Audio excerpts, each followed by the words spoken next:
السلام علیکم ورحمۃ اللہ وبرکاتہ۔ سامعین کرام، آج کا ہمارا سبق ہے سورۃ البقرہ آیت نمبر 30۔ اعوذ باللہ من الشیطان الرجیم، بسم اللہ الرحمن الرحیم۔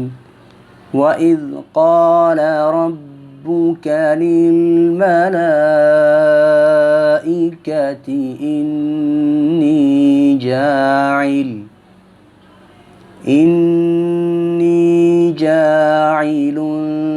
فِي الْأَرْضِ خَلِيفَةً قَالُوا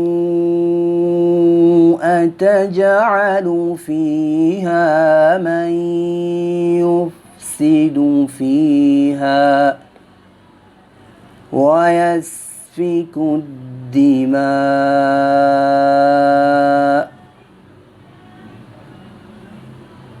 وَنَحْنُ نُسَبِّحُ بِحَمْدِكَ وَنُقَدِّسُ لَكَ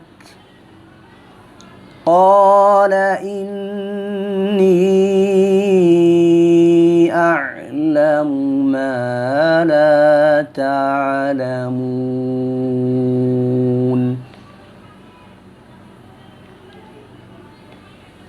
وَإِذْ اور جب، قال فرمایا، ربک تیرے رب نے، للملائکتی فرشتوں سے، انی بے شک میں، جاعل بنانے والا ہوں، فی الارض زمین میں، ارض کہتے ہیں زمین کو، خلیفتاً نائب، خلیفہ کا مطلب ہوتا ہے نائب۔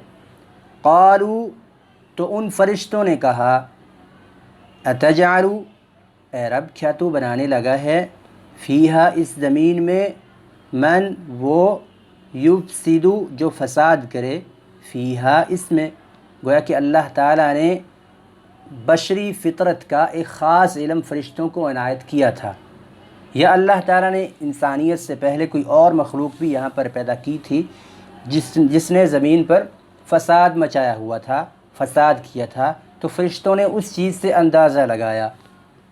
اب اللہ رب العزت نے فرشتوں سے یہ کہا کہ میں ایک خلیفہ یا انسان زمین پر پیدا کرنے والا ہوں۔ اللہ تعالیٰ کو تو علم تھا کہ میں اپنے بندوں کو پیدا کروں گا جس میں سے نیک لوگ ہوں گے اور میری وہ عبادت کریں گے، میرے فرمانبردار ہوں گے، انبیاء ہوں گے، ان میں صلحاء ہوں گے، شہداء ہوں گے، صدیقین ہوں گے وغیرہ۔ لیکن فرشتوں کو اس بارے میں علم نہیں تھا۔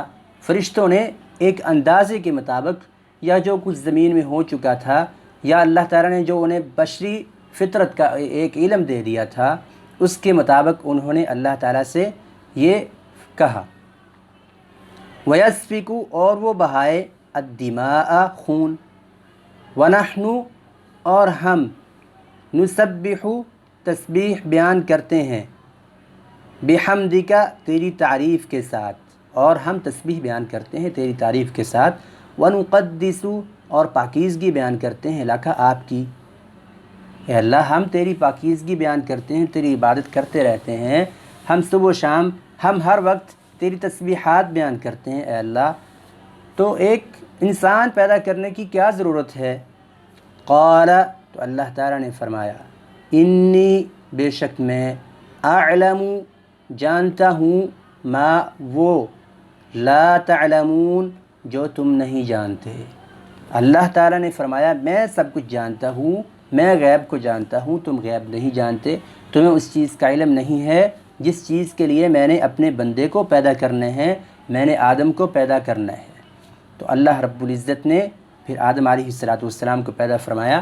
آگے مزید آیات میں انشاءاللہ اسی قصے کی وضاحت ہوگی، تو ہمارے ساتھ رہیے، اگلی ویڈیوز کا بھی انتظار کیجیے۔ بارک اللہ فیکم، السلام علیکم ورحمۃ اللہ وبرکاتہ۔